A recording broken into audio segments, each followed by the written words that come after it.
The Lord be with you. The brilliant scientist Sir Isaac Newton said that he could take his telescope and look millions and millions of miles into space. Then he added, "But when I lay it aside, go into my room, shut the door, and get down on my knees in earnest prayer, I see more of heaven and feel closer to the Lord than if I were assisted by all the telescopes on earth." When do you feel close to God? When looking at the stars and trying to comprehend the vastness of space? A beautiful sunrise or sunset? A completely unexpected word of kindness from a completely unexpected person? The touch of your spouse's hand? The hug of a child? What does it for you? What makes you feel closer to the Lord than if you were assisted by all the telescopes on earth? There is a place where I feel so close to God, but before I tell you about it, I want to tell you a story that might help put it all in perspective. And the story is powerful in itself. Together, 9 physically handicapable persons conquered Mount Rainier. One of the mountain climbers had an artificial leg. Another was an epileptic. 2 were deaf, and 5 were blind.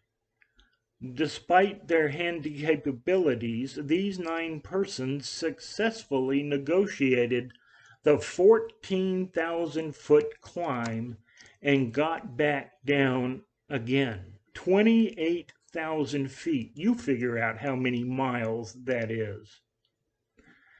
Asked how they managed to perform this amazing feat, one of the blind members of the party said simply, "We had a lot of help from each other on the trip." So, that place where I feel so close to God? When I am sharing ministry with you, getting a lot of help from each other on the trip. It is like a beautifully sung duet, a perfect harmony, when we can look at each other and smile because we know we are delighting God and doing it together. In the last week, I have had trustees plus 1 at the parsonage cleaning gutters, and in the church offices smoothing and painting walls. I have watched as our church secretary prepared multiple 62-page long reports for charge conferences. I received a phone call thanking me for Sunday's sermon and reminding me that I am being prayed for daily. I have written devotionals with a joyful heart, imagining that they might brighten your day or inform your minds or strengthen your souls. I pray over and write devotionals with a smile on my face.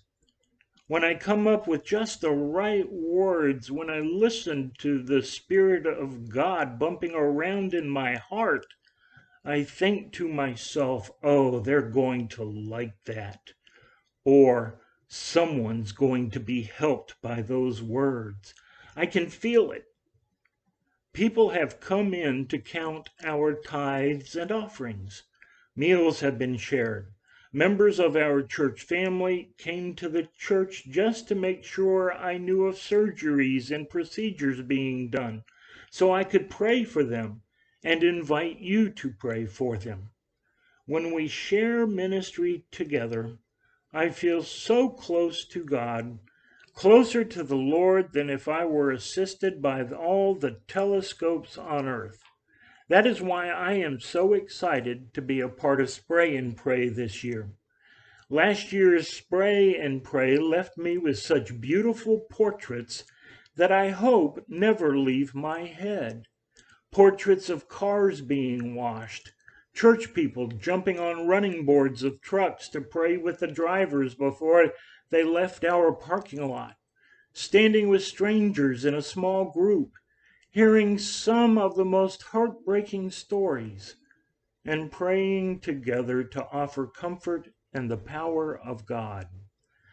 Do you realize how special it is for a total stranger to trust you with such intimate, painful details of their lives? Many of the people we met at last year's Spray and Pray did not attend church anywhere. Still, they trusted us to listen and to hear, and they trusted us to pray, sharing ministry together, making a difference, and the trust we showed in God. It is doubtful we will ever know what happened to the people for whom we prayed.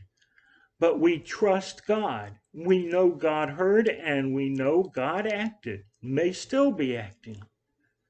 We know God did just that because we delighted God that day and we did it together. During annual conference, 3 churches closed their doors. We celebrated the blessings of those churches through the years. The worship, the teaching, the sacraments of Holy Communion and baptism, marriages, the comfort shared, the fellowship of these places that bound heart to heart and hearts to God.